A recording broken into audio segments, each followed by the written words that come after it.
My name's Laura Sherwood, and this is my change project.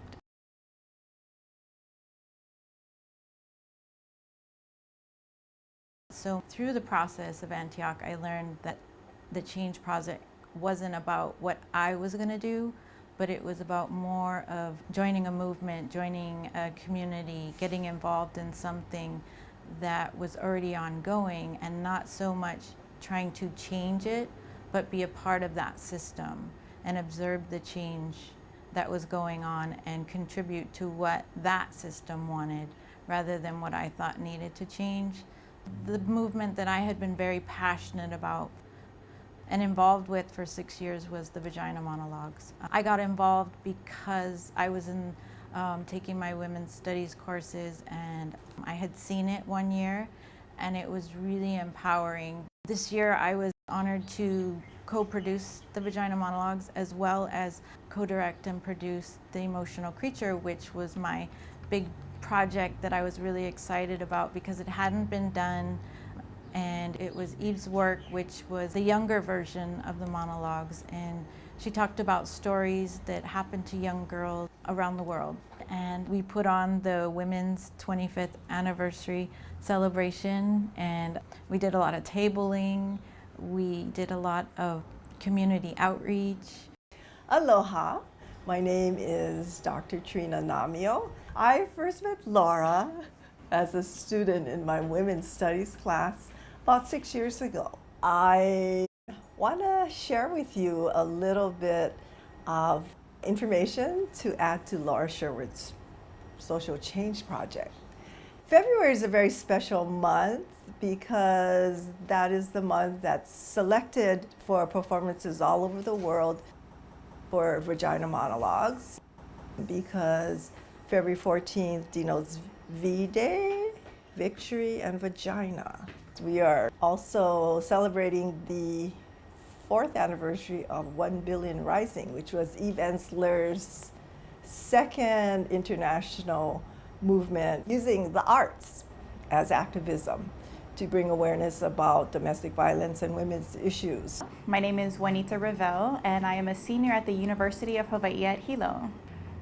The week of the performances is a crazy but amazing event in itself. We had so many things going on this particular year. We were celebrating the UH Hilo Women's Center's anniversary. We have our 1 Billion Rising flash mob. We have the vagina monologues, and then we had Emotional Creature.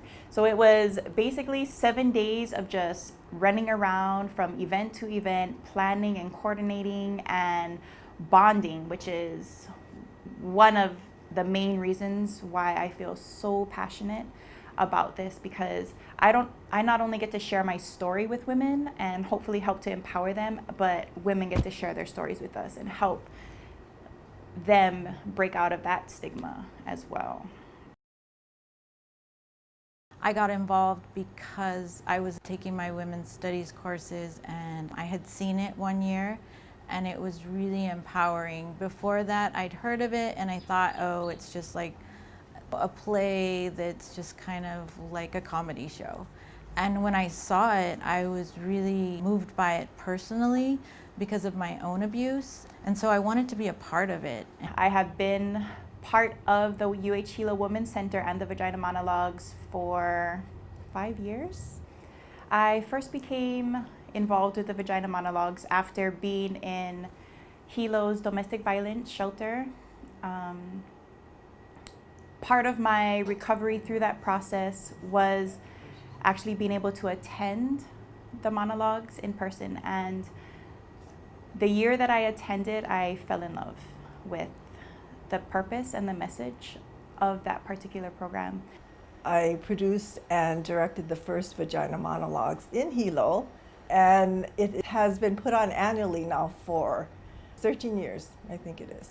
I'm very pleased to see the next generation of women activists like Laura and Juanita. I'm very happy to see that the torch has been passed.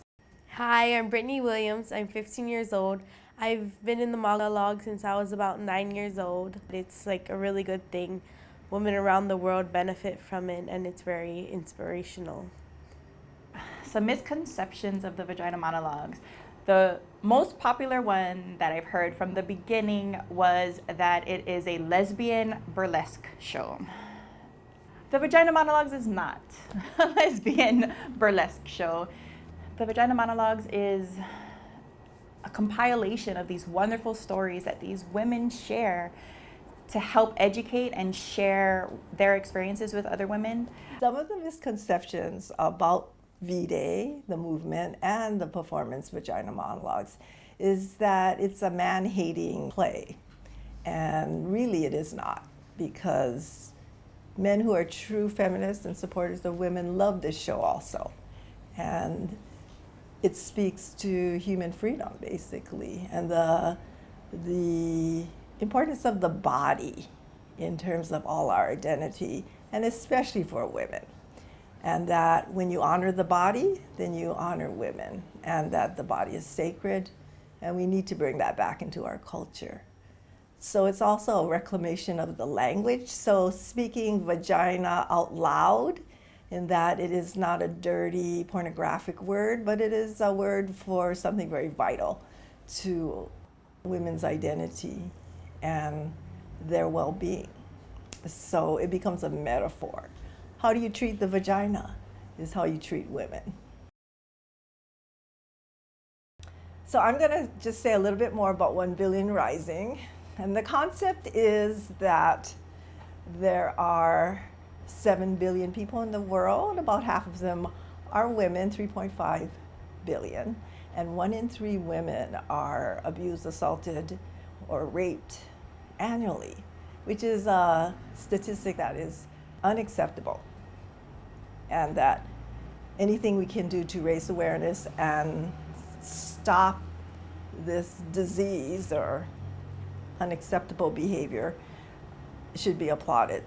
And Eve Ensler has been a mover and shaker in that direction. So women all over the world, in the Philippines, in Africa, in India, in every continent, rise up and perform the flash mob dance wherever they are. Factories, streets, community centers, a very important symbol of women standing up. Eve Ensler is an amazing woman. The campaigns that she's starting around the globe are just empowering. Being a part of vday.org and the 1 Billion Rising campaign and being a part of that here in Hilo makes me feel so connected to these cultures, these women from places as far away as Africa. Because we're all here to sing, to dance, to rise, to strike out, and to revolt against what women are going through, and to spread her message so that women can get treated fairly across all walks of life.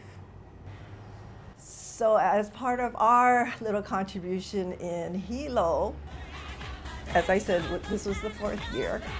And this year was very special because we had about 50 people come out for the flash mob dance, but it was videotaped thanks to social media now and put on the local website. So we got about 5,600 hits. So in addition to the awareness that day on campus, I have seen a tremendous growth in it being circulated by social media. So that was a big improvement, actually, in our efforts this year.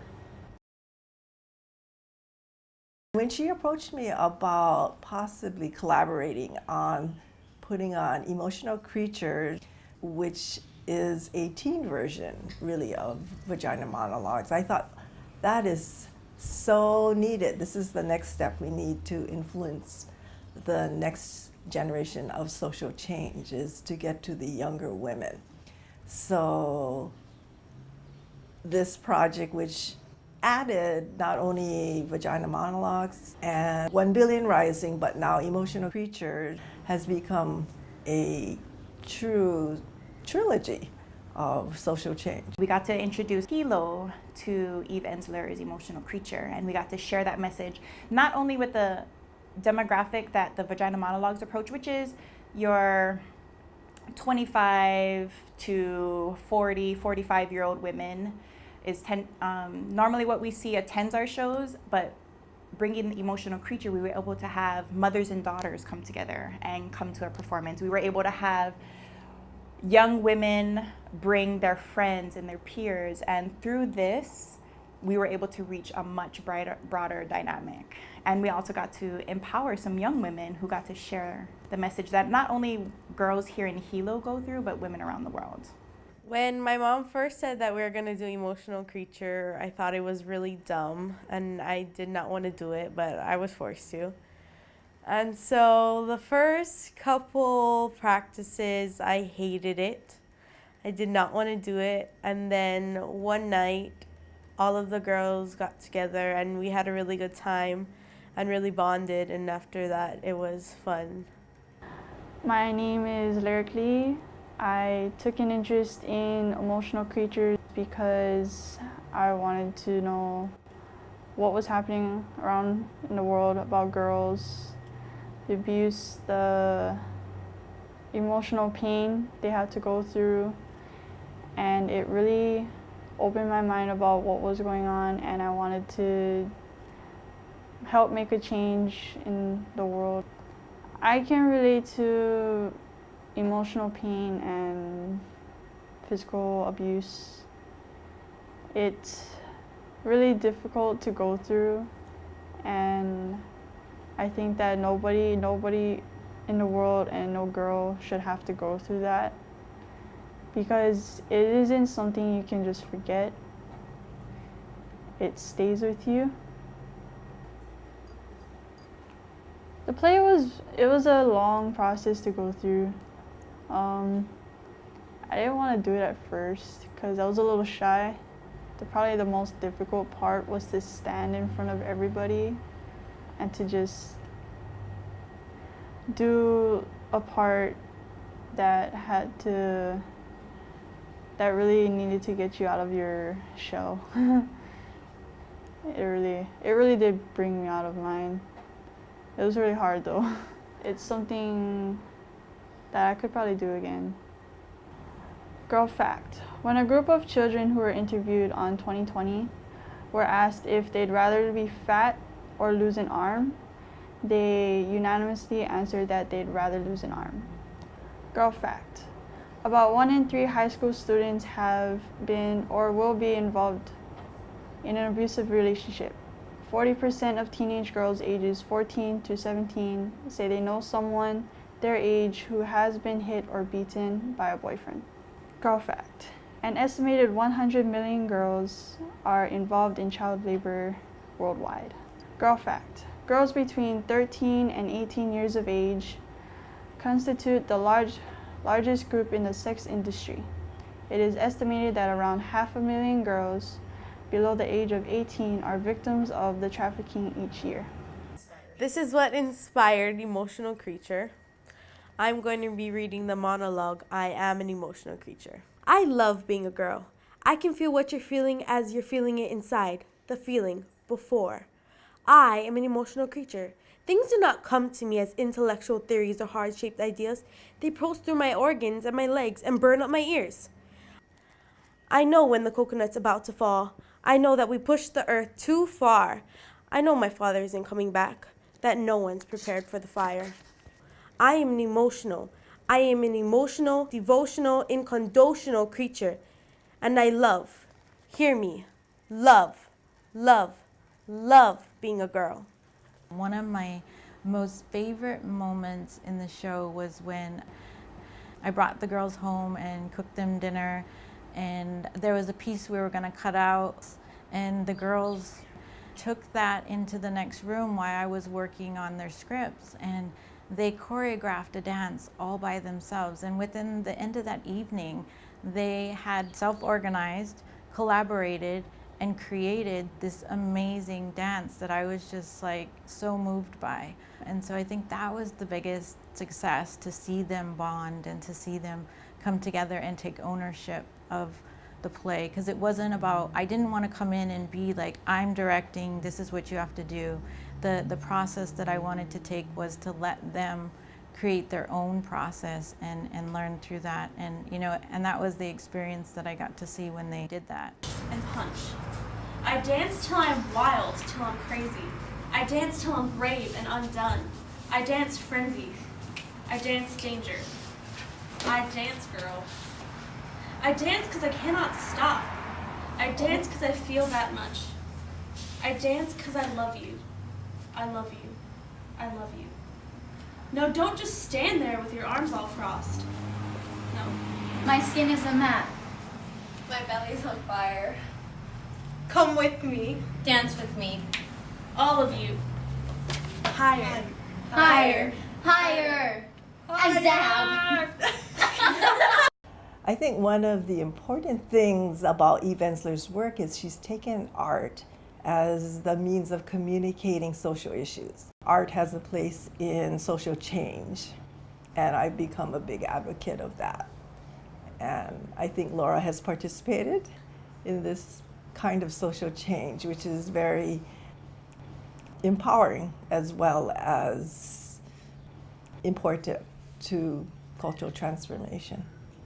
I didn't go in with an agenda, so I think that was the best thing that I learned, that I didn't have an agenda and that I got to observe everything as it was happening, and so I wasn't trying to direct anything in any situation. I was just there to be a part of and to support and help the system that I was involved in.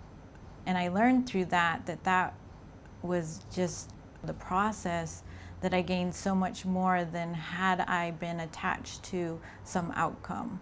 Because I wasn't really worried, is it going to be a success or a failure? I was really just knew that it was a success, just the fact that I was in the system and part of it. I